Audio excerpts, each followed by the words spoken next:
Good morning mga ka-promdi. Kakagising ko lang. Sobrang maulan sa labas. So, mga 5:30 pa lang ito ng umaga. Magluluto muna tayo ng breakfast. 5:30 ngayon, sobrang liwanag na sa labas. Kung ngayong ampalaya ko ngayon, tatanggalin na natin itong mga ka-promdi. Meron akong malaking ampalaya dun sa baba. Isasabay ko na lang ito sa pagluto. Sayang din. At saka unang bunga ito ng tanim ko, kaya sayang din naman na hindi magamit. Maliit lang siya pero okay na. Sasabay natin mamaya dun sa niluluto natin. Umpisa na naman ang umaga, so let's grind mga ka-promdi. Meron tayo ditong ampalaya. Yung isa putol na. So ito na yung ating for breakfast. Iwan muna tayo ng ampalaya.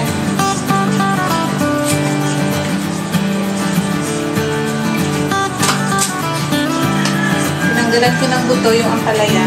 Ito yung hinarvest ko sa taas.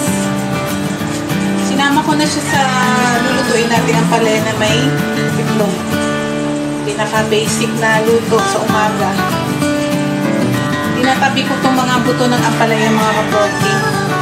Kasi tinatanim ko din from scratch. At sayang naman, tumutubo rin naman siya.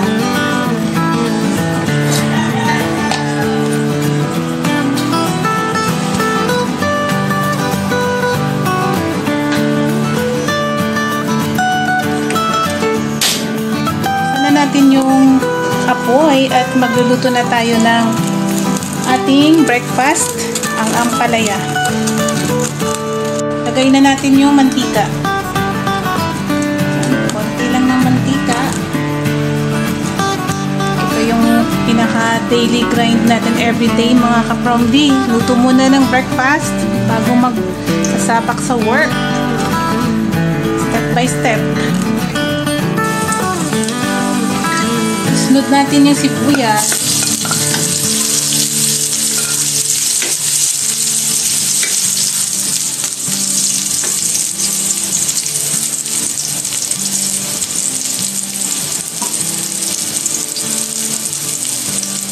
Ang bango.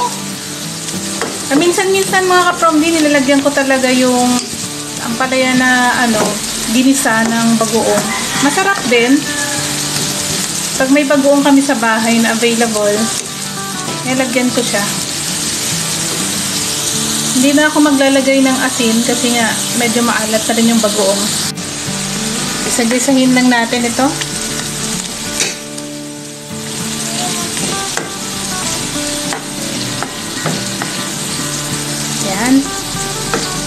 So, hininaan ko lang yung apoy para hindi mabigla yung ating gulay. Ilagay na natin yung itlog. Itong itlog natin, ilagay natin. Palaya. Paka-healthy. Hayaan lang natin munang yung itlog, maluto. Saka natin siya haluin. Diba? Sold na tayo. Meron na tayong breakfast. Tikman natin.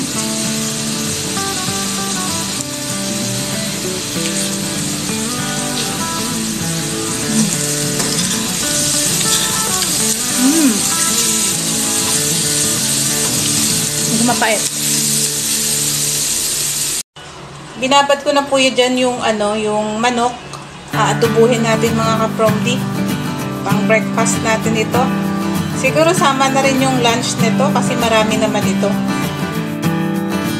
Nakababad pa kasi galing sa ref. Medyo nag-yellow pa siya. Kaya medyo patunawin muna natin yung mga yellow din sa manok.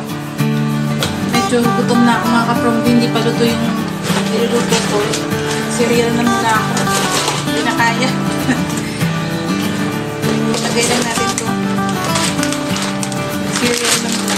Tapos lalagyan ko lang ng dalo.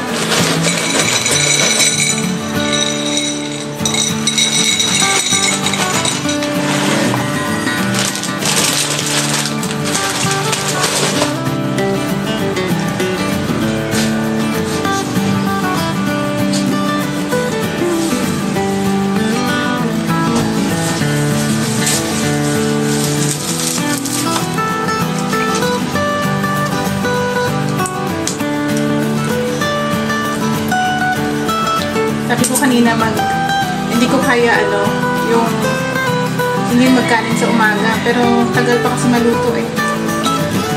Mag-cereal na muna ako.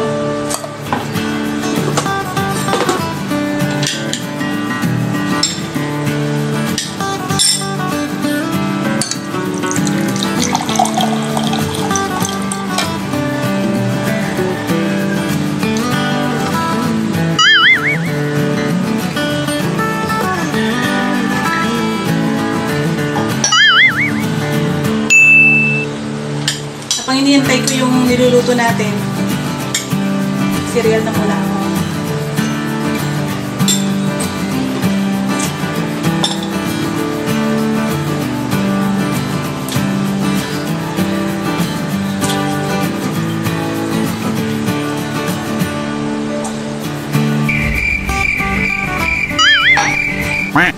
At i-marinate natin yung ating adobong manok. Ito yung, kuha muna tayo dito ng toyo tsaka suka.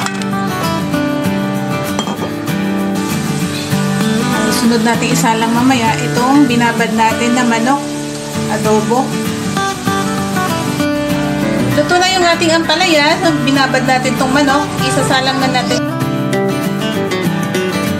yung ating adobo, mga kapambi, para makapag-breakfast na tayo kung luto na. At iyan, tuyuan lang natin ng konting sabaw, mga kapromdi, at tayo mag-breakfast na. Lapit na siya, kumukulo-kulo na. Wow! At ilipat na natin dito.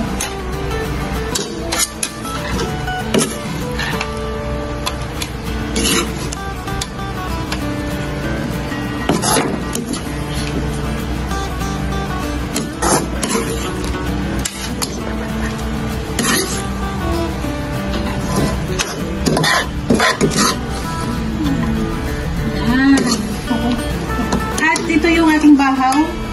Ilagay na natin dito, mga kapromdi. Sino bang relate dito? Sama natin dito sa tirang adobo. Ilagay natin dito para masarap ang ating pagkain mamaya.